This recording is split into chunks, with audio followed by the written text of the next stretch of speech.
Dear students, welcome to School of Finance and Commerce, Galgotias University. So, this is the second topic of Unit 2 of International Finance. In this topic, we will study about the exchange rate theories. So, let us start now. These are the two objectives of this lecture. This lecture will going to help you in understanding and develop the understanding of the theories of foreign exchange.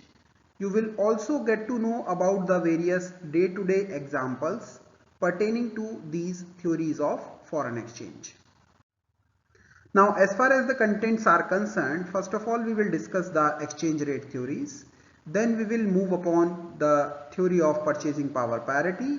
Then we will discuss the relative form of purchasing power parity. And then finally, we will discuss the theory of interest rate parity. So, exchange rate theories. It is the traditional approach. We also call them as the elasticities approach. They are based on the flow of goods and services. It has been assumed that equilibrium exchange rate is there where the imports balances the exports of the country. If at any point of time the imports exceeds the exports, or we can say the trade deficit, then the exchange rate will fall, which in other words means the domestic country will be depreciated. Now, if we talk about the exchange rate theories, then in such situation the country's exports will be cheaper in case of depreciation of the depreciation of the currency of that country. The exports will become cheaper to foreigners and imports will be costlier for the residents of that country. The result is that the nation's exports tend to rise and the imports tend to fall till the balance is restored.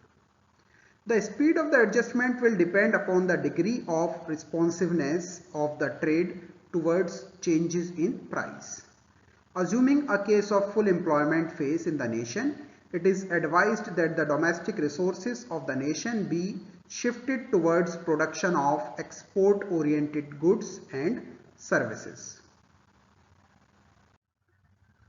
Now, the theory of purchasing power parity. It is one of the most controversial theory. It is based on inflation exchange rate relationship. In its absolute form, it is also called law of one price. This theory suggests that the price of similar products of two different countries should be equal if they are measured in a common currency. If there exists any difference, then the demand should shift from one country to another in such a way that the price will have to converge. Now, examples of purchasing power parity. Suppose a product of the same quality and size is produced both by India and China. As per the theory, if measured in a common currency, the price of the product in India will be equal to that in China. If the price in China is lower than that in India, then demand for the product will increase in China and decrease in India. Decrease in demand will ultimately lead to decrease in price in India till they equate each other. Realistically, this theory in its absolute form does not actually happen because of market imperfections brought about by different levels of technology, cost of production, taxation schemes, transportation costs, etc. Now, relative form of purchasing power parity. It is an alternate version of purchasing power parity and it does account for the imperfections that may exist in the market. This form of the theory acknowledges the fact that prices of similar product of different countries will not necessarily be the same, even if measured in a common currency. However, it states that the rate of change in the prices of similar products in different countries will be somewhat similar when measured in a common currency. Here the assumption is that the transportation costs and other trade barriers remains constant. Assume that the two countries have zero inflation and the current inter-country trade or the exchange rate between the two countries is in equilibrium. Then with the passage of time, both the countries will experience some inflation and the exchange rate or trade between the two countries will automatically adjust itself in such a manner so that the difference in the rate of inflation will be offset. In such a situation, the prices of the products in the two countries will appear similar to its citizens. This will mean that the consumers will note very little difference in their purchasing power when compared between these two countries. Conclusion of the relative form of purchasing power parity is that the change in the exchange rates is equal to the difference in inflation rates, which is almost neutralize the effects of each other. Why this purchasing power parity does not hold good? Exchange rates are also affected by factors other than the inflation differential. They may be income level, government controls, or interest rate. Assume the inflation rate in India to be 5% above to that of Japan. Based on this information, the purchasing power parity would suggest that the INR should depreciate by 5% against the Japanese yen. Now, if the Indian government has imposed restrictions on imports from Japan, then the Indian consumers and firms will not be able to adjust their spending in reaction to the inflation differential.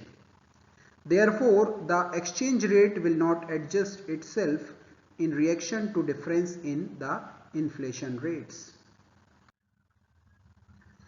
In the early 90s, many European countries had higher inflation than the US.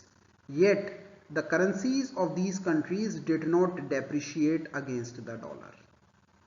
This was because of the fact that very high interest rates in these countries attracted large capital flows from the US investors, thus defying the theory of purchasing power parity. In the same period, Hong Kong, Singapore and South Korea had quite higher inflation rates than the United States. But their currencies did not depreciate against the dollar because of the governmental policy of the US to capitalize in the virgin markets to these places. Very early stage of the ACC, this was one of the reasons for adopting fixed exchange rate system. The purchasing power parity suggests that as soon as the prices becomes relatively higher in one country, the other country will discontinue importing from that country and will shift to the domestic resources. Here it should be pointed out that it is not necessary that there will be domestic resources available in quality and quantity. However, it should be understood that in a long run of observations, it has been found that the exchange rates have been affected by many more factors and at different intensity levels. These affecting factors have actually offset the impact of each other in the long run. Thus, it is concluded that the controversies of the purchasing power parity theory have always stood their ground in the short run. In other words, the purchasing power parity does not hold good in the long run. So it is only meant for the short run. Now next is interest rate parity. This theory provides a linkage between the foreign exchange market and the international money markets. Concluding observation of the theory is that the difference in the international interest rates on securities with similar risk and maturity should be equal to but opposite in sign to the forward discount or premium for a foreign currency. Now let us take the example of interest rate parity. Assume that an investor has $1,000. Now if the investor chooses to invest in a dollar money market instrument, he would earn the dollar based rate of interest. He may however choose to invest in a Swiss franc money market instrument which would naturally be of the same risk profile and the same maturity period and thus earn returns as per the francs based interest rates.